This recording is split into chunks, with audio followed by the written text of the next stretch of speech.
안녕하세요. 저는 항상 제 편이 되어주는 남편과 행복하게 살고 있는 30대 여자입니다. 저에겐 큰 아픔이 두 번 있었는데요. 첫 번째 아픔은 저희 엄마 덕에, 두 번째 아픔은 저희 남편 덕분에 이겨낼 수 있었답니다. 그런데 이런 저의 아픔을 나쁘게 얘기하며 무시하는 사람이 있었는데요. 그건 바로 저희 시모입니다. 세상에 못된 시모가 많다지만 저도 그런 시모를 만날 줄은 정말 몰랐어요. 하지만 제가 당하고만 있을 사람은 아니거든요. 도대체 무슨 일이 있었던 건지 얘기해 볼 테니 끝까지 잘 들어주셨으면 좋겠습니다. 먼저 저희 첫 번째 아픔에 대해 이야기를 좀 해봐야 될 것 같아요. 저는 다정하고 화목한 부모님 밑에서 자랐습니다. 그런데 제가 14살 때 충격적인 사건이 벌어지고 말았습니다. 저희 아빠가 퇴근길에 교통사고로 그만 돌아가시고 말았거든요. 어린 나이에 너무 큰 충격이라 장례식이 어떻게 지나갔는지도 잘 기억이 나질 않습니다. 하지만 그 트라우마가 너무 컸는지 한동안 제 꿈엔 아빠가 나오곤 했어요. 꿈 내용은 항상 비슷했습니다. 꿈속에 전 아빠와 함께 놀이공원에서 신나게 놀고 있었어요. 아빤 제게 맛있는 추러스를 사주셨죠. 나연아, 추러스 맛있어? 아빠 거랑 나연이 거랑 둘 중에 뭐가 더 긴지 비교해 볼까? 나연이 거가 조금 더 기네. 안 되겠다. 내가 한 입 먹어서 짧게 만들어야지. 앙. 아, 뭐야. 그럼 나도 아빠 거 한 입 먹을 거야. 앙. 이제 내가 더 길지롱. 진짜 그렇네. 그럼 나연이 거랑 아빠 거랑 바꿔치기 해야지. 안 돼. 아빠, 자꾸 그러면 내가 똥침한다. 그럼 아빠는 방귀 낄 건데? 에이, 더러워. 아빠 진짜 자꾸 나 놀릴 거야? 깔깔대며 아빠가 웃다 보면 항상 눈앞에 회전목마가 보였어요. 저는 쪼르르 달려가 회전목마에 탑승했습니다. 아빤 같이 안 타고 사진을 찍어주겠다고 하시더군요. 아빠, 나 예쁘게 잘 찍어줘야 돼. 알았지? 음악 소리와 함께 회전목마가 돌아가기 시작하고 저는 위아래로 움직이는 목마를 타고 빙빙 도는 풍경을 구경했어요. 한 바퀴 돌 때마다 아빠가 보이면 환하게 웃으며 손을 흔들었죠. 아빠, 나 어때? 완전 재밌겠지? 역시 우리 나연이 너무 멋있는데? 자, 여기 봐봐. 브이! 그런데 5바퀴쯤 돌았을 때였어요. 분명히 아빠가 있어야 할 자리에 아빠가 없는 거예요. 다른 어른들은 손을 흔들면서 막 사진을 찍고 있는데 우리 아빠는 수증기처럼 사라지고 그 바닥에 카메라만 멀뚱히 있었습니다. 저는 너무 당황해서 아빠를 찾았어요. 아빠, 아빠 어디 갔어? 아빠 나 놀리지 마. 나 무섭단 말이야. 하지만 아무리 아빠를 부르고 주변을 둘러봐도 아빠의 모습은 전혀 보이지 않았고 저는 점점 공포에 사로잡혔어요. 어떻게든 회전목마에서 내려가려고 난리를 쳤죠. 우리 아빠 찾아야 돼요. 내려주세요. 내려달란 말이에요. 하지만 제 몸을 목마 위에 본드로 붙인 듯 내려갈 수가 없었고 저는 목이 터져라 아빠를 부르면서 울었습니다. 아빠, 아빠 가지 마. 나만 내버려 두고 가지 말란 말이야. 그런데 그때 갑자기 제 얼굴에 따뜻한 감촉이 느껴졌어요. 놀라서 순간 눈을 떠보니 엄마가 절 품에 꼭 안고 달래주고 계셨습니다. 저는 꿈에서 울었던 것처럼 현실에서도 눈물 범벅이 되어 있었어요. 엄만 그런 저에게 다정한 말투로 이렇게 말씀해 주셨습니다. 나연아, 오늘도 아빠 나오는 꿈 꿨니? 그래서 그렇게 아빠를 부르면서 울었던 거야? 어, 또 아빠가 나만 놔두고 가버렸어, 엄마. 엄마, 아빠는 왜 우릴 두고 하늘나라로 가버렸을까? 나 너무 속상하고 슬퍼. 아빠랑 같이 손잡고 놀러도 가고 싶고 학교에서 성적 잘 받았다고 자랑도 하고 싶은데 이제 아빠랑 얘기할 수도 없고 아빠 얼굴 볼 수도 없잖아. 나연아, 아빠 많이 보고 싶지? 아빠도 우리 나연이 많이 보고 싶을 거야. 그런데 나연아, 비록 아빠랑 얘기도 할 수 없고 만날 수도 없지만 아빤 하늘나라에서 널 항상 지켜보고 계시단다. 아빠가 나연이가 싫어서 일찍 떠난 게 아니고 하늘에 천사가 한 명 모자라서 아빠를 데려간 것뿐이야. 거짓말하지 마. 내가 무슨 유치원생인 줄 알아? 아빠가 천사가 됐다는 말을 믿게? 엄마, 나 아빠가 너무 보고 싶어. 그래도 나 이제 중학생이고 다 컸으니까 씩씩하게 이겨내야겠지? 맨날 울면 울보잖아. 울고 싶으면 울어도 돼. 그런데 아빤 나연이가 우는 것보다 웃는 걸 더 좋아하실 거야. 그러니까 우리 앞으론 더 많이 웃으면서 살자. 알았지? 제가 아빠 꿈을 꾸고 울 때마다 엄마가 저를 안아주면서 좋은 말씀을 많이 해주셔서 위로가 많이 되었어요. 그렇게 전 엄마 덕에 첫 번째 아픔을 잘 이겨낼 수 있었답니다. 저희 엄마는 아빠가 돌아가신 후 삼겹살집 운영을 하면서 절 키우셨어요. 저도 학교 끝나고 종종 엄마의 가게에 가서 일을 돕곤 했었죠. 그래봤자 서빙하는 게 다였지만 그래도 엄마가 조금이라도 편할 수 있다고 생각하니까 기분이 좋더라고요. 그런데 어른들 중에선 중학생밖에 안 된 제가 엄마의 가게에서 서빙하는 걸 좀 안 좋게 보는 사람들도 있더라고요. 하루는 엄마의 가게에서 일을 돕고 있었는데 저랑 같은 반 친구 한 명이 부모님이랑 같이 들어오는 거예요. 걘 절 보자마자 반갑게 인사를 하더라고요. 저도 똑같이 손을 흔들어준 후 기본 반찬을 세팅하러 갔습니다. 그런데 그 친구의 아빠가 웃으며 저한테 이렇게 말씀하시는 거예요. 네가 우리 수희 친구니? 여기서 일하는 거 보니까 여기 사장님이 너희 엄마신가 보네. 그런데 너희 아빠는 어디 가고 왜 네가 여기서 일해? 아빠는 다른 일 하시니? 그러자 옆에 있던 친구의 엄마가 이러는 거예요. 뻔하지 뭐. 마누라 일 시켜놓고 밖에 가서 노는 거지. 남자들 중에 은근히 그렇게 마누라 등골 빼먹으면서 무책임하게 사는 인간들 있잖아. 얘, 내 말이 맞지? 아줌마가 통찰력이 아주 대단하거든. 너네 아빤 가게 문 닫는 시간에 와서 돈 세는 거밖에 안 하지? 저는 너무 황당한 마음에 정색을 하며 이렇게 말했습니다. 아닌데요? 저희 아빠 돌아가셨거든요? 왜 그렇게 나쁘게 말씀하세요? 그러자 그 아줌만 당황하면서 말을 얼버무리더군요. 아, 그래? 아이, 난 몰랐지. 그런 거였으면 진작 얘기를 하지. 저는 너무 기분이 나빠 테이블에 물병을 콱 내려놓고 돌아섰습니다. 그런데 잠시 후 엄마가 그 테이블에 고기를 갖다 주시는데 그 아줌마가 저희 엄마 보고 이러는 거예요. 저기요, 남편분이 돌아가셨다면서요. 아유, 어쩌다가 그랬대? 안 됐기도 하지. 아빠가 없으니 애가 공부할 시간에 여기서 서빙이나 하고 이래서야 대학이나 보낼 수 있겠어요? 그 말을 들은 전 너무 열이 받아서 그 테이블로 가서 이렇게 말했습니다. 아줌마, 걱정해야 될 건 제가 아니라 아줌마 딸인 것 같은데요? 제가 아줌마 딸보다 공부 더 잘해요. 모르셨어요? 어머, 얘 되바라진 것 좀 봐. 아주 날 도끼 눈을 뜨고 쳐다보네. 그러자 옆에 있던 엄마가 별거 아니라는 듯이 이렇게 말씀하시더라고요. 우리 딸이 워낙 정직해서 맞는 말밖에 못해요. 아유, 오늘 딸내미한테 고기 많이 구워주셔야겠네. 공부를 못하면 몸이라도 튼튼해야 될 거 아니에요. 그래도 공부는 다가 아니니까 너무 속상해하지 마세요. 혹시 알아요? 우리 딸처럼 반에서 공부로 1, 2등은 못해도 몸 튼튼해서 나중에 운동선수 할 수도 있는 일이잖아요. 자, 그런 의미에서 제가 음료수 하나 서비스로 드릴게요. 시원하게 드시고 가세요.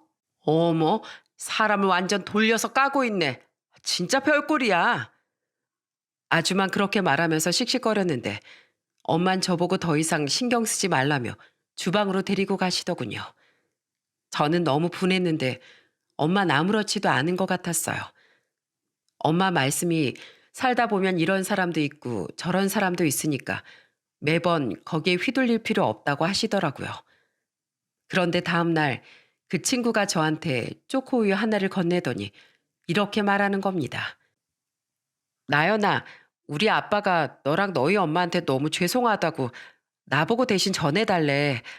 우리 엄마가 원래 성격이 좀 이상해서 가끔 막말하거든.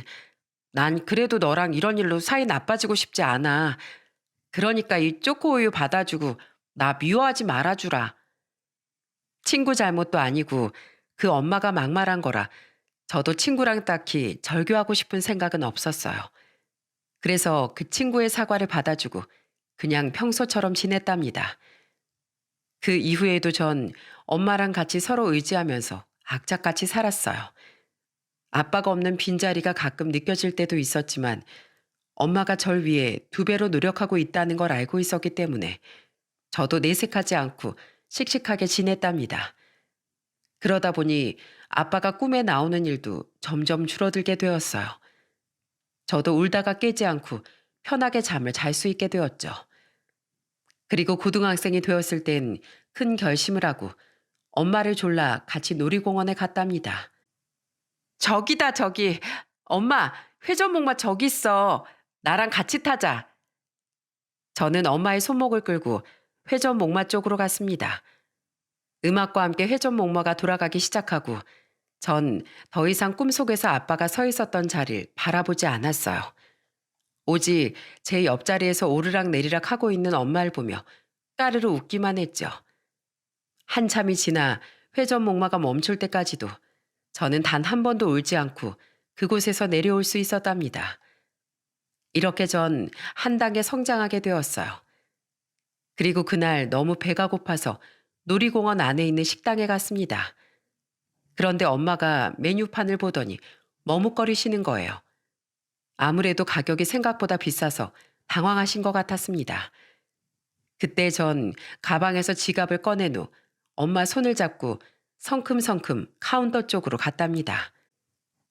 엄마, 오늘은 내가 밥 쏠 테니까 걱정하지 마. 내가 엄마랑 놀이공원에서 맛있는 거 많이 사 먹으려고 용돈 다 모아놨거든. 뭐? 학교에서 애들이랑 매점도 가고 놀 때 쓰라고 준 돈인데 그걸 안 쓰고 모아놨단 말이야? 매점은 나중에 또 갈 수 있잖아. 엄마랑 놀이공원 가는 건 흔치 않은 일인데 오늘을 위해서 이 정도 모을 수 있지. 결국 전 제가 모은 용돈으로 엄마랑 밥도 사 먹고 추러스랑 솜사탕도 사 먹었어요. 그리고 귀여운 머리띠도 하나씩 사서 나눠 꼈죠. 그런데 집에 갈 때쯤 엄마가 저한테 이런 말씀을 하시더라고요. 나연아, 놀이공원에 엄마 아빠랑 같이 놀러 온 애들이 정말 많더구나. 너도 아빠까지 같이 왔으면 정말 좋았을 텐데 엄마랑만 와서 조금 속상했지? 속상하기 뭐가 속상해. 난 엄마랑 둘이 와서 더 오붓하고 좋은데? 그리고 엄마가 나 어릴 때부터 많이 얘기했었잖아. 다른 사람이랑 비교하지 말라고. 난 다른 애들이 어떻게 살든 말든 지금의 내가 제일 행복해. 그러자 엄마는 따뜻하게 웃으며 저를 안아주셨어요. 그리고 시간이 흘러 저는 고등학교를 졸업하고 대학교에 올라가게 되었답니다.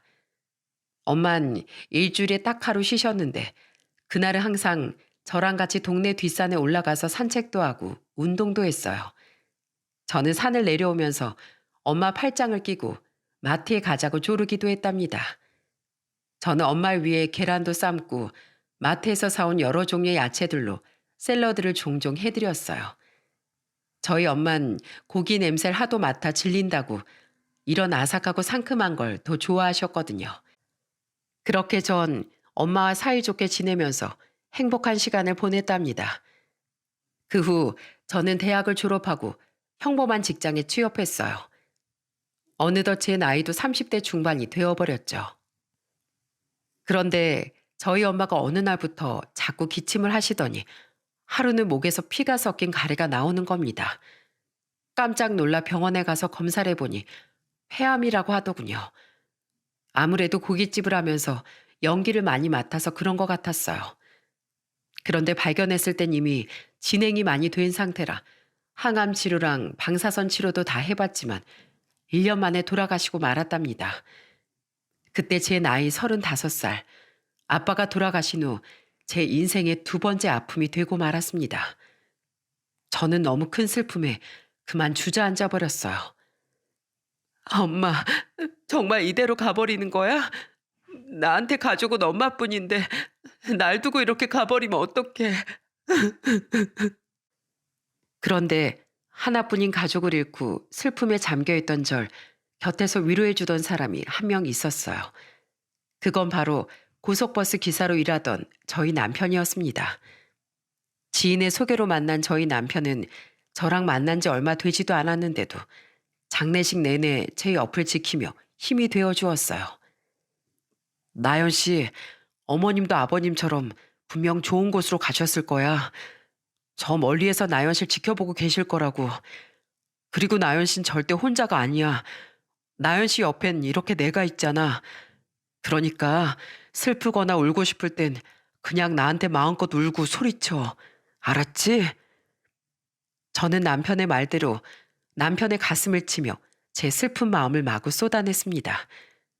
그런데 남편은 전혀 귀찮아하거나 부담스러워하지도 않고 절 있는 그대로 다 받아주더라고요. 장례식이 끝난 이후에도 계속 제 곁에 있어주면서 눈물을 닦아줬어요. 덕분에 전 엄마를 잃은 슬픔 속에서 조금이라도 힘을 낼 수 있었답니다. 이렇게 좋은 남편이니 당연히 전 이 사람과 결혼을 해야겠다고 생각했어요. 그래서 남편과 만난 지 1년쯤 됐을 때부턴 예비 시댁에 인사도 드리고 자주 오가게 되었습니다. 처음 예비 시댁에 인사드리러 갔던 날 진수성찬이 차려져 있길래 제가 예비 시모에게 이렇게 말했어요. 우와, 이걸 다 어머님이 만드신 거예요? 음식 솜씨가 정말 좋으세요. 그런데 옆에 있던 예비 시아버지가 대신 대답하시더라고요. 이거 이 사람이 만든 게 아니고 내가 만든 거야. 예비 며느리가 인사 온다길래 음식 좀 해놓으라고 했더니 귀찮다잖아. 아니 대충 시켜 먹으면 되지. 뭔 그렇게 유난이야. 누가 보면 우리 집에 임금님이라도 오는 줄 알겠어. 쌀쌀 맞은 시모의 말투에 당황스럽긴 했지만 첫 인사자리니 최대한 웃으면서 얘기했어요. 이걸 다 아버님께서 만드셨다고요? 우와, 진짜 대단하세요. 식당 하시던 저희 엄마보다도 반찬을 훨씬 맛깔나게 잘 만드시는 것 같은데요. 그러자 옆에 있던 시모가 코웃음을 치며 이렇게 말하더군요. 죽은 사람 얘긴 여기서 왜 꺼내? 그나저나 부모님이 두 분 다 돌아가셨다지? 그럼 결혼할 때 혼주석도 비어 있겠네. 그리고 신부 입장 때도 손잡고 입장할 아빠가 없잖아. 이거 보기에 너무 흉하지 않어? 에이, 어머님, 요즘엔 아빠 손잡고 입장하는 거 말고 신랑 신부가 손잡고 동시에 입장하는 게 유행이에요. 그리고 혼주석 좀 비어 있으면 어때요? 어차피 하객으로 온 사람들은 신랑 신부만 궁금해하지 제일 앞쪽에는 혼주석에 누가 있는진 신경도 안 쓴다고요. 그리고 한쪽 점화할 때도 어머님 혼자 하시면 되니까 주인공 되고 좋겠네요. 예쁜 한복 입고 스포트라이트 받으면서 화촉 점화 해주세요. 참나, 내가 거기서 스포트라이트 받아서 뭐해? 그나저나 기준이 넌 결혼을 할 거면 좀 어린 여자를 데려오지. 30대 중반이나 된 애를 데려올 건 뭐니? 여자가 30대 초중반 넘어가면 기형아 낳을 확률이 높아진다던데. 이러다가 나중에 이상한 애 낳는 거 아니야? 어머, 어머님 모르셨구나. 우리나라 여자 평균 초혼 나이가 30대로 넘어간 지 오래됐어요. 그리고 요즘엔 여자들도 직장 생활하느라 30대 중반 넘어서 결혼하는 사람 엄청 많은 거 모르세요? 제 친구는 얼마 전에 아기 낳아서 조리원에 있었는데 조리원 동기 중에 40대 산모도 2명이나 있었대요. 그런데 기형아커녕 엄청 건강한 아기 낳았다던데요? 그래 엄마. 그리고 엄만 내 나이는 생각 안 해? 난 내일 모레면 40인데 나연 씨 정도면 내 나이에 비해서 어린 거 맞지. 남편까지 그렇게 말하니까 예비 시모가 입을 삐쭉 내밀더라고요. 반면 직업이 신만인 예비 시아버진 저한테 정말 친근하게 대해주셨어요. 하루는 남편이랑 같이 예비 시아버지를 따라 산에 올라갔던 적도 있었답니다. 아, 아버님, 언제까지 올라가요? 너무 힘들어요. 벌써 힘들어? 에이, 산삼은 사람의 발길이 닿지 않는 높은 산에만 있는데 오늘 산삼 발견하긴 글렀구만. 아버님도 한 달째 산삼 못 보셨다면서요. 그런데 제가 하루 만에 어떻게 찾아요? 아, 그래도 운이 있으면 찾을 수도 있지. 등산한다 생각하고 조금만 힘내봐. 그렇게 한참을 걷고 있던 그때 갑자기 제 발치에 산삼처럼 보이는 식물이 있는 거예요. 저는 깜짝 놀라서 소리를 질렀어요. 우와, 산삼이다, 산삼. 아버님, 제가 산삼을 찾았어요. 저 행운의 여신인가 봐요. 그런데 놀란 표정으로 달려온 예비 시아버지가 제가 가리킨 식물을 보더니 껄껄 웃으시더라고요. 그건 산삼이 아니라 오가피야. 똑같이 잎이 5개라서 우리 예비 며느리가 헷갈렸구만. 그럴 만도 하지. 나처럼 경력 오래된 신만이들도 가끔 오가피 잎만 보면 깜짝깜짝 놀란다니까. 오가피라고요? 에이, 괜히 좋아했네. 그럼 행운의 여신은 취소. 그렇게 예비 시아버지를 따라 한참 산을 올라갔지만 산삼은 단 한 뿌리도 발견할 수 없었답니다. 그런데 산 중턱에서 예비 시아버지가 흙바닥에 돗자리를 깔더니 가방에서 반찬통에 든 밥을 꺼내시더라고요. 산 타느라 시장할 테니 밥이나 먹자. 내가 아까 올라오면서 오가피 순이랑 곰치잎을 좀 따왔거든. 이렇게 밥이랑 된장 넣어서 싸 먹으면 아주 꿀맛이 따로 없어. 자, 우리 예비 며느리도 한 입 해보거라. 예비 시아버진 직접 단 산나물에 밥과 된장을 넣어 쌈을 싸 제 입에 넣어주셨어요. 어머, 너무 향긋해요, 아버님. 고기 하나 없이 된장만 넣었는데 어떻게 이렇게 맛있어요? 땀 쭉 빼고 자연 속에서 먹으니까 맛있는 거야. 이 맑은 공기가 반찬이고 흙내음이 양념이지.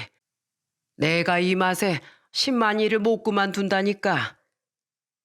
산속에서 이렇게 밥을 먹는 건 처음 해보는 경험이라 너무 즐겁더라고요. 다시 산을 내려가는데 배가 부르니까 콧노래가 저절로 나왔어요. 그런데 거의 산을 다 내려왔을 때 무시무시한 것과 마주치고 말았답니다. 뱀이다, 뱀. 아버님, 살려주세요. 하필이면 제 바로 앞에 있는 바위 틈새에 뱀이 있는 거예요. 저는 무서워서 막 소리를 질렀습니다. 그런데 그때 예비 시아버지가 성큼성큼 다가오시더니 맨손으로 뱀 머리를 탁 잡으시는 거예요. 아버님, 그러다가 물려요. 독이 있으면 어떡해요? 아이고, 내가 산을 몇십 년을 탔는데 독사 하나 구분 못할까 봐. 이런 건 집에 가져가서 뱀술 담그면 딱이야. 네? 뱀술이요? 예비 시아버진 가방에서 꺼낸 통에 그 뱀을 집어넣으시더군요. 저는 보기만 했는데도 온몸에 소름이 돋더라고요. 마지막에 뱀을 만난 건 너무 무서웠지만 그래도 저한텐 정말 즐거운 경험이었습니다. 그런데 제가 이렇게 예비 시아버지랑 친하게 지내는 게 예비 시모 눈에는 꼴사납게 보였나 봐요. 그날 산을 내려온 후 예비 시댁에 가서 오늘 산에서 있었던 일들을 깔깔거리면서 얘기하고 있었는데 예비 시모가 갑자기 이러는 거예요. 참나, 남의 집 딸내미랑 뭘 그렇게 웃고 떠들어? 남의 집 딸내미라니 우리 예비 며느리야. 이미 결혼식 날짜도 정해졌고 조금 있으면 법적으로도 우리 기준이 마누라 되랜데 왜 남 얘기하듯이 그렇게 얘기해? 아이, 그럼 뭐해? 어차피 결혼식장 들어가기 전까진 아무도 모르는 거야. 혹시 알아? 우리 기준이가 결혼식 한 달 앞두고 결혼 못한다고 알지? 뭐야? 당신, 내가 그 입 좀 조심하라고 했지? 말이 씨가 된다는 말 몰라? 왜 잘 지내고 있는 애들한테 재수없게 그런 소리를 해? 그래요, 어머님. 제가 아직 결혼식이랑 혼인신고를 안 했을 뿐이지 마음만은 벌써 이 집 며느리인데요. 그리고 기준 씨가 저 버릴 일도 절대 없을걸요? 그치, 기준 씨? 당연하지. 하여튼 엄만 성격이 왜 이렇게 베베 꼬였나 몰라. 예비 시모가 저한테 나쁘게 얘기할 때마다 남편이랑 예비 시아버지가 항상 제 편을 들어주셨습니다. 예비 시모는 항상 자기 편은 없다며 투덜거렸죠. 그런데 얼마 후 예비 시모의 편이 한 명 생기게 되었답니다. 제약회사에 다니는 예비 시숙이 결혼을 한다면서 제 형님이 될 사람을 데리고 왔거든요. 예비 형님이 시댁에 처음 인사드리러 왔던 날, 저도 그 자리에 있었는데 예비 시모가 저한테 대했던 것과는 180도 다른 모습을 보여주더라고요. 명품 매장에서 매니저로 일한다고? 아유, 역시 그래서 그런지 네가 처음 우리 집에 딱 들어왔을 때부터 귀티가 좌알자 흐르더구나. 어쩜 이렇게 사람이 고급스러워 보이니? 어머, 제가 그렇게 고급스러워 보였어요? 저 사실 그런 얘기 많이 들어요. 기철 씨도 저의 그런 모습에 홀딱 반해서 넘어왔잖아요. 그런데 어머님도 시골에 사셔서 그렇지 기품 있고 우아하신데요. 저희 매장에서 판매하는 명품 목걸이 하나 딱 걸쳐주면 완벽할 것 같아요. 제가 다음에 하나 사다 드릴게요. 어머, 그래? 역시 부모님한테서 잘 배우고 자라서 그런지 달라도 다르구나. 누군 부모도 없어서 이런 명품 같은 거 구경해 본 적도 없을 텐데. 순간 저한테 불똥이 튀자 너무 어이가 없더라고요. 그래서 저는 눈을 동그랗게 뜨고 이렇게 얘기했어요. 어머님, 설마 그거 저한테 하시는 말씀이세요? 어머님이 모르셔도 너무 모르신다. 사람이 명품이어야지 목걸이만 명품이면 뭐해요? 전 인성이 명품이라 굳이 그런 비싼 목걸이 안 걸쳐도 내면에서 기품이 흘러나오거든요. 어머님은 굳이 명품 목걸이 하시려는 거 보니까 내면이 조금 부족하신가 보다. 그죠? 뭐야? 너 왜 말을 그따위로 해? 참나 내가 어이가 없어서 원. 그 이후에도 예비 시모는 계속 저랑 예비 형님을 비교하더라고요. 하루는 제가 시댁 앞마당에서 남편이랑 같이 토끼풀로 반지를 만들고 있었어요. 그런데 형님이 옆에 다가오더니 갑자기 시비를 거는 거예요. 어머, 애도 아니고 이 나이에 왜 그러고 놀아요? 아, 구질구질해. 서방님, 동서한테 반지 좀 사줘요. 설마 반지 하나 사다 줄 능력도 안 되는 건 아니죠? 여자면 이런 패션 반지 하나 정도는 있어야 되는 거 아닌가? 예비 형님은 자기 손에 껴있는 가느다란 반지 하나를 보여주면서 자랑을 하더라고요. 그런데 그때 옆에 나타난 예비 시모가 맞장구를 쳤습니다. 9시 산 제가 그런 걸 알겠니? 그러니까 시골 촌뜨기처럼 토끼불로 반지나 만들고 있지. 이게 왜요? 예쁘기만 한데요. 이거 아버님이 만드는 법을 가르쳐 주신 거예요. 어머님은 아버님이 이런 반지도 안 만들어 주셨어요? 원래 비싼 반지보다 이렇게 마음이 담긴 반지가 더 좋은 건데 아무래도 아버님이 어머님을 별로 안 사랑하시나 보다. 그쵸, 아버님? 그러자 예비 시아버지도 옆에 오셔선 이렇게 말씀하시더군요. 역시 우리 예비 며느리가 똑똑해서 내 마음을 잘 아는구만. 그리고 내가 보기에도 토끼풀 반지가 100배도 예쁜데. 맞아. 역시 우리 아빤 우리랑 말이 통한다니까. 나연 씨, 우리 아빠 것도 하나 만들어서 셋이 끼고 다니자. 어때? 그날 저와 남편은 토끼풀 반지를 하나 더 만들어 보란 듯이 예비 시아버지랑 셋이서 끼고 돌아다녔어요. 그리고 마당 앞에 앉아서 예비 시아버지한테 풀필이 부는 법도 배웠답니다. 그런데 예비 형님은 그걸 보고 콧방귀만 끼더라고요. 그런데 어느 날 조금 황당한 소식을 듣게 되었어요. 원래는 저랑 남편이 5월 달에 결혼하고 시숙은 내년쯤에 결혼한다고 했었거든요.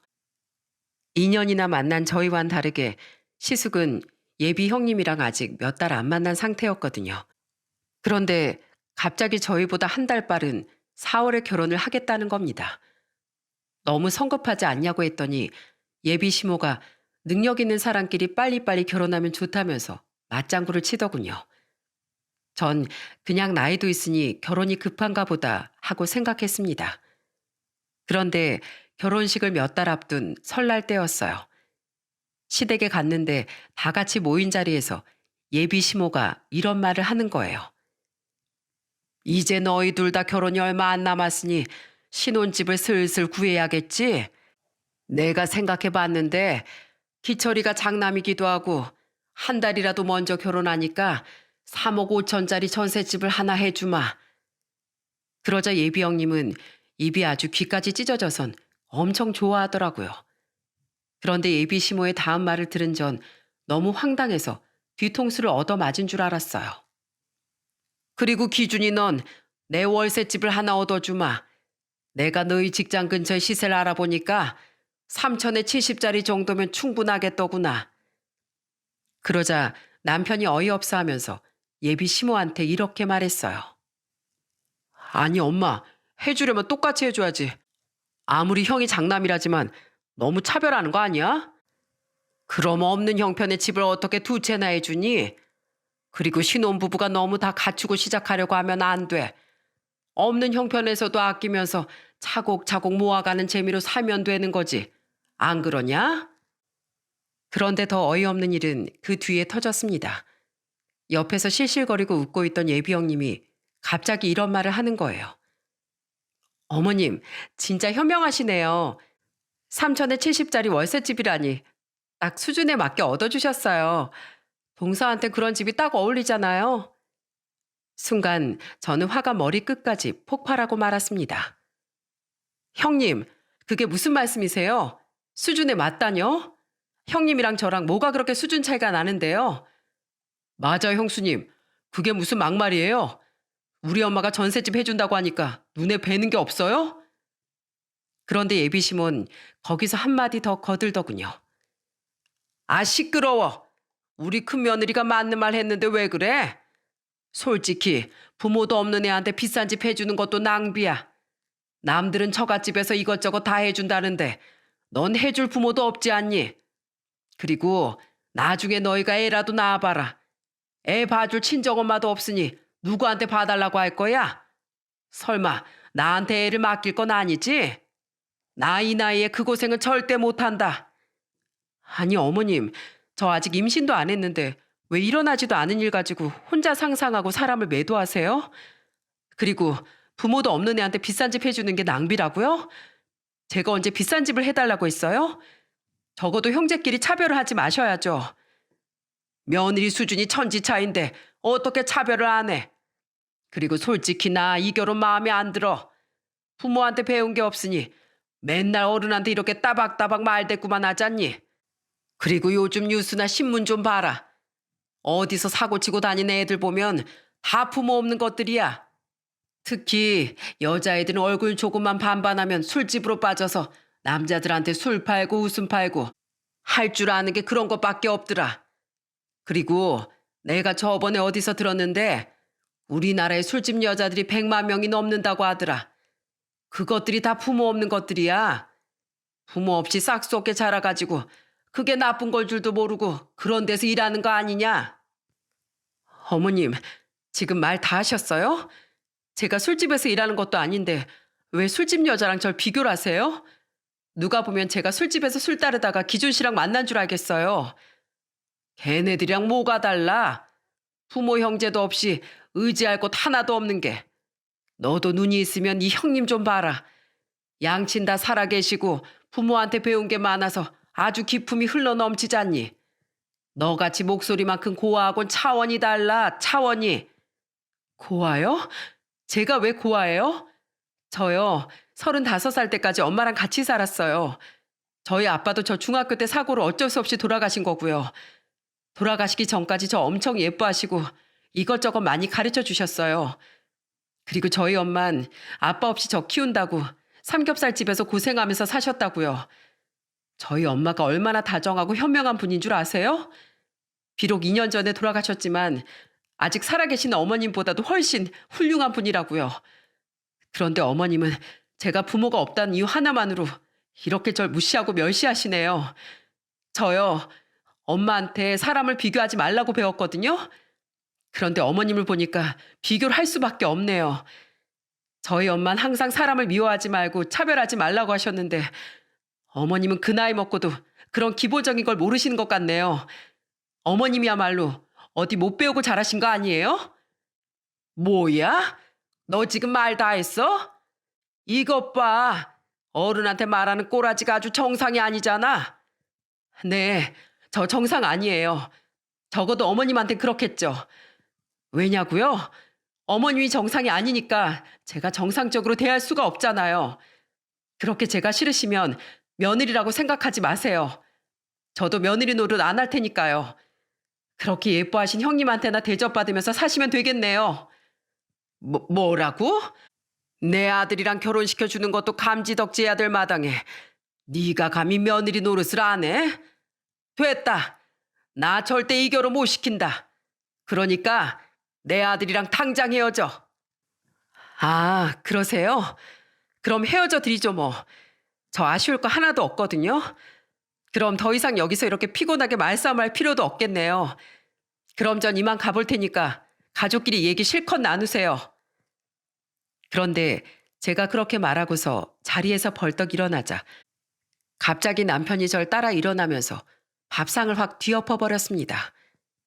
그 바람에 밥상 위에 있던 떡국이 예비 시모의 옷에 다 쏟아졌어요. 아, 기준이 너 지금 뭐 하는 짓이야? 뭐 하는 짓이긴. 엄마가 말하는 걸 더 이상 들어주기 힘들어서 밥상 뒤엎었다. 왜? 엄마, 진짜 이렇게까지 해야겠어? 내가 그동안 은근슬쩍 이 사람 무시하는 거 참았는데 이제 더 이상은 못 참아. 부모님이 좀 일찍 돌아가신 게 이 사람 잘못이야?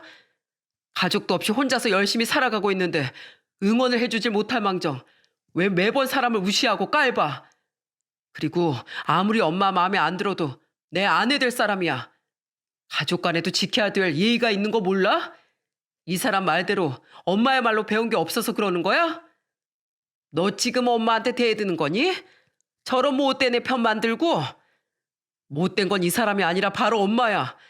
내가 언제 비싼 집 해달랬어? 형이랑 왜 차별하냐고 한마디 했을 뿐인데 왜 사람한테 막말을 내뱉고 깔아뭉개? 사람을 칼로만 죽일 수 있는 게 아니야. 말로도 죽일 수 있는 거라고. 엄마가 지금 하고 있는 짓이 바로 그거야. 그래서 뭐 어쩌라고. 엄마 대신 제일 선택하기로 하겠다는 거니 뭐니? 그래. 난 내가 사랑하는 사람 내가 지킬 거야. 나 집 같은 것도 필요 없고 내가 돈 모은 걸로 대출받아서 살면 돼. 그러니까 괜히 집 같은 걸로 며느리 기죽이면서 갑질할 생각 말고 앞으로 우리 사는데 방해하지나 마. 알겠어? 남편은 고개를 돌리더니 이번엔 예비 형님한테 한마디 하더군요. 그리고 형수, 저랑 동갑이죠? 제가 계급장 떼고 얘기할게요. 당신 입 달렸다고 아무 말이나 함부로 짓거리지 마요. 내가 오늘 단단히 경고합니다. 한 번만 더 이 사람을 조롱하거나 괴롭히면 내가 가만 안 둬요. 무슨 말인지 알겠어요?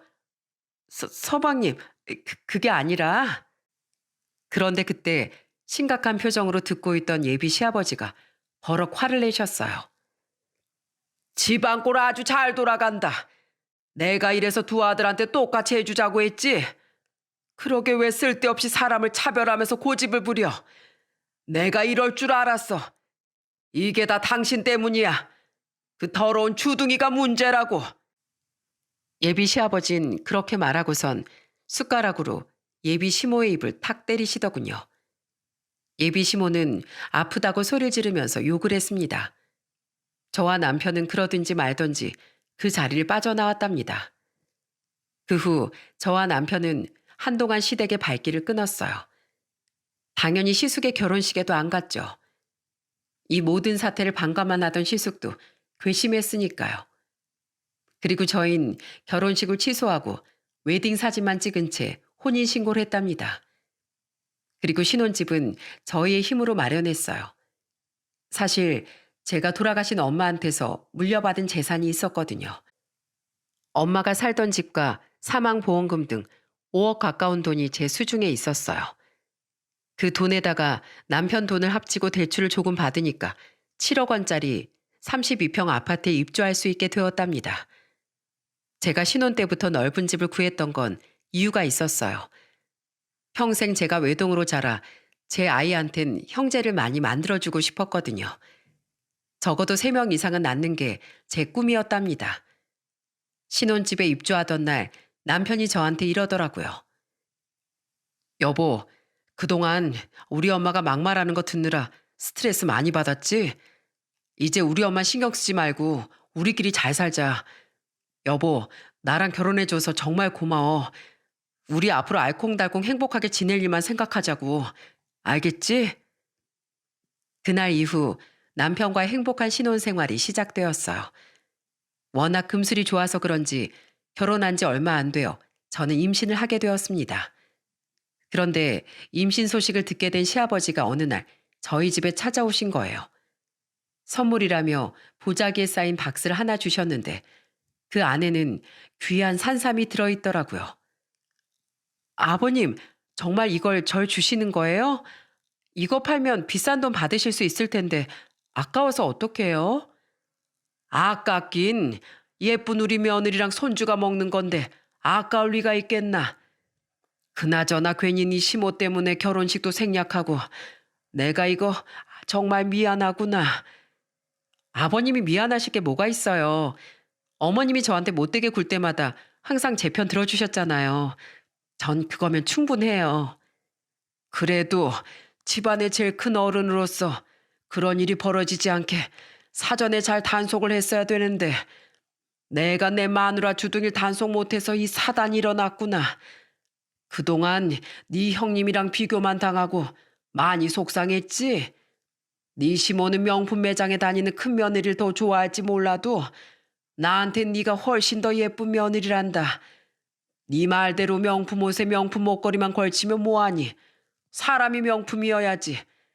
내가 보기에 넌 세상에서 가장 값진 명품인 것 같구나. 시아버진 그렇게 말하면서 눈물까지 훌쩍이시더군요. 어떻게 부부가 이렇게 다를 수가 있는지 정말 이해가 되지 않았어요. 그 이후에도 저희 부부는 시아버지하고만 종종 만나고 시모하고는 왕래하지 않았답니다. 그리고 저는 예쁜 아들도 출산하게 되었어요. 그렇게 결혼한 지 2년쯤 되었을 때였어요. 오랜만에 시아버지가 저희 집에 놀러 오셨는데 막걸리를 연신 들이키면서 한숨을 푹푹 쉬시더라고요. 무슨 일이 있으시냐고 물어보니까 이렇게 말씀하셨어요. 큰 며느리가 내 아들이랑 이혼하겠단다. 네? 형님이요? 갑자기 왜요? 갑자기는 아니야. 걔는 결혼 초기부터 불안불안했어. 솔직히 만난 지 9개월 만에 결혼했는데 서로 뭐 얼마나 잘 알겠니? 툭 하면 싸우기나 하고 못 살겠다면서 내 아들이 우리 집에 찾아온 것도 여러 번이야. 넌 이 형님이 갑자기 왜 너희들보다 빨리 결혼하겠다고 한 줄 아니? 알고 보니까 우리 집에 돈이 별로 없다는 걸 알고 먼저 결혼하지 않으면 집을 못 받을 것 같아서 그랬단다. 그 여우 같은 것이 내 아들을 꼬셔서 일부러 결혼 날짜 땡긴 거래. 참나 내가 어이가 없어서. 뭐라고요? 형님이 집 욕심에 그렇게 한 거라고요? 어쩐지 만난 지도 얼마 안 됐는데 너무 서두른다 했어요. 어디 그것뿐이게? 그렇게 해준 집을 담보로 잡고 대출까지 받아서 펑펑 써댔단다. 맨날 술 먹고 집에도 안 들어오고 둘이 버는 돈은 흥청망청 쓰느라 저축도 하나도 못했대. 게다가 무슨 짓까지 했는 줄 아니? 몸매 가꾼다면서 헬스장에 다니더니만 거기서 일하는 젊은 트레이너랑 바람까지 나버렸단다. 예? 말도 안 돼. 아니, 형님 진짜 미친 거 아니에요? 어떻게 결혼까지 한 유부녀가 젊은 남자랑 바람이 나요? 내 말이 네 시모도 열받아선 며느리한테 전화해서 소리를 고래고래 지르는데 내가 아주 귀청 떨어지는 줄 알았다. 네 시모가 감히 내가 해준 집으로 대출까지 받아서 펑펑 쓰냐고 소리를 지르니까 글쎄 걔가 뭐라는 줄 아니? 2년 동안 며느리 해준 값으로 생각하라면서 법적으로 할 테면 해보라고 아주 적반하장으로 나오더구나. 바람까지 피운 주제에 왜 이렇게 당당하냐고 하니까 그쪽이 그쪽 아들하고 한번 살아보래.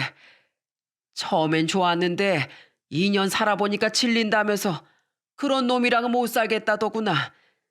네 시몬 그런 앤 줄도 모르고 명품 매장 다닌다고 좋아서 히덕거렸으니 아주 배신감이 말도 아니겠지. 아유, 그래도 너희 싸우지 않고 잘 살아서 정말 다행이야. 내가 아주 우리 큰아들만 생각하면 한숨이 나오다가도 너희만 보면 그래도 이렇게 안심이 된단다. 결국 얼마 안 가 시숙은 형님과 이혼했다고 하더라고요. 시모는 스트레스로 머리까지 싸매고 누웠다던데 솔직히 좀 쌤통이라는 생각이 들었습니다. 그렇게 사람 차별하고 무시하더니 벌 받은 거죠. 그 후로 저희 부부는 시모한테 진짜 기본적인 것만 하면서 살았어요. 시아버지하고는 여전히 사이좋게 지냈고요. 시아버지 생신 땐 좋은 선물도 사드리고 맨날 산을 타느라 무릎이 안 좋으신 것 같아서 병원도 주기적으로 같이 가드렸어요. 그런데 그 모습이 부러웠는지 갑자기 시모가 저한테 전화를 해선 이러는 거예요. 며느라, 우리 집에 안 내려온 지도 꽤 됐는데 잘 지내고 있지? 다름이 아니라 내가 요즘에 허리가 너무 아파서 앉았다 일어날 때도 뼈마디가 여기저기 쑤시고 무거운 것도 잘 못 들겠구나. 예전엔 그렇게 무시하더니 갑자기 태도가 돌변해서 이러는 걸 보고 저는 너무 황당하더라고요. 그래서 전 시모한테 이렇게 말했어요. 그래서요? 아프면 병원 가세요. 왜 그걸 저한테 말씀하세요? 아니, 그게 네가 네 시애비랑 병원도 같이 가자고 하는 게 좋아 보여서 나도 서울에 있는 병원에 가서 진료 한번 딱 받아보고 싶은데 네가 같이 가주면 안 되겠니? 제가 왜요? 어머님 저 며느리로 생각 안 하시잖아요. 저보고 부모 없어서 싹수도 없다면서요? 저 싹수 없는 애라 그런 거 못해요. 그러니까 저한테 전화하지 마시고 아프시면 동네 병원에나 가보세요. 아니면 아버님한테 한번 얘기해 보시던가요. 아참, 아버님도 어머님 별로 안 좋아하시죠? 그럼 아주버님랑 가시면 되겠네요. 하긴 아주버님 이혼하고 나서 발길 끊었다면서요? 아유, 그럼 어쩔 수 없이 혼자 가셔야겠네요. 잘 다녀오세요. 저는 그렇게 말하고선 전화를 확 끊어버렸습니다. 누가 보면 매정하다고 생각할 수도 있지만 제 입장에선 전화를 받아준 것만으로도 제가 많이 참은 거라고 생각해요. 그렇게 결혼한 지도 어느덧 3년 가까이 흘러 설날이 되었습니다. 시모가 괘씸해서 처음 두 번의 설날은 가지 않았기 때문에 결혼하고 처음 시댁에서 맞는 설날이었어요. 그런데 막상 갔는데 시모가 떡국 재료 안 샀다는 거예요. 그래서 제가 이렇게 물었죠. 어머님, 설날인데 떡국은 안 끓이실 거예요? 아니, 그게 내가 떡국만 보면 심장이 철렁해서 말이야. 예전에 우리 아들이 나한테 떡국을 엎었잖니. 설날이라고 꼭 떡국을 먹어야 되는 것도 아닌데 그냥 집에 있는 반찬으로 간단하게 먹으면 안 되겠니? 에이, 그래도 설날인데 떡국은 먹어야죠. 떡국을 먹어야 한 살 먹는 거라잖아요.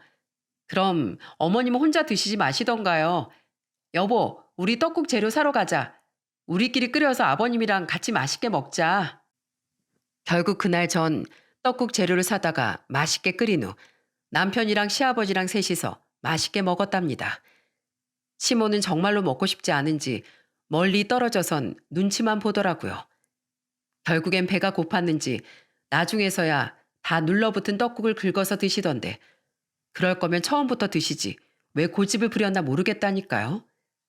그 이후에도 시모는 하나 남은 며느리인 저한테 잘 보이려고 계속 눈치를 보고 있답니다. 예전엔 절 그렇게 무시하더니 이젠 아쉬운가 보죠. 그래도 전 기본적인 것만 하고 굳이 살갑게 지내진 않을 생각이에요. 사람이 쉽게 변하는 게 아니라는데 제가 편하게 대해주면 언제 또 저한테 막말을 할지 모르잖아요. 모로코 속담 중에 이런 말이 있다네요. 말이 입힌 상처는 칼이 입힌 상처보다 깊다. 칼로 베인 상처는 시간이 지나면 아물지만 말이 입힌 상처는 좀처럼 아물지 않는다는 뜻이래요. 그러니까 여러분들도 항상 상대방을 존중하고 따뜻한 말을 해주셨으면 좋겠어요. 그러면 서로서로 상처 입지 않고 행복하게 살 수 있으니까요. 요즘에 날씨가 참 따뜻해져서 외출을 많이 하고 싶은데 미세먼지가 또 너무 심해서 밖으로 나가기가 꺼려지네요. 여러분들도 미세먼지가 심할 땐 마스크 꼭 쓰시고 건강에 유의하시기 바랍니다. 그럼 이만 제 이야기를 마쳐보도록 할게요. 끝까지 들어주셔서 정말 감사합니다.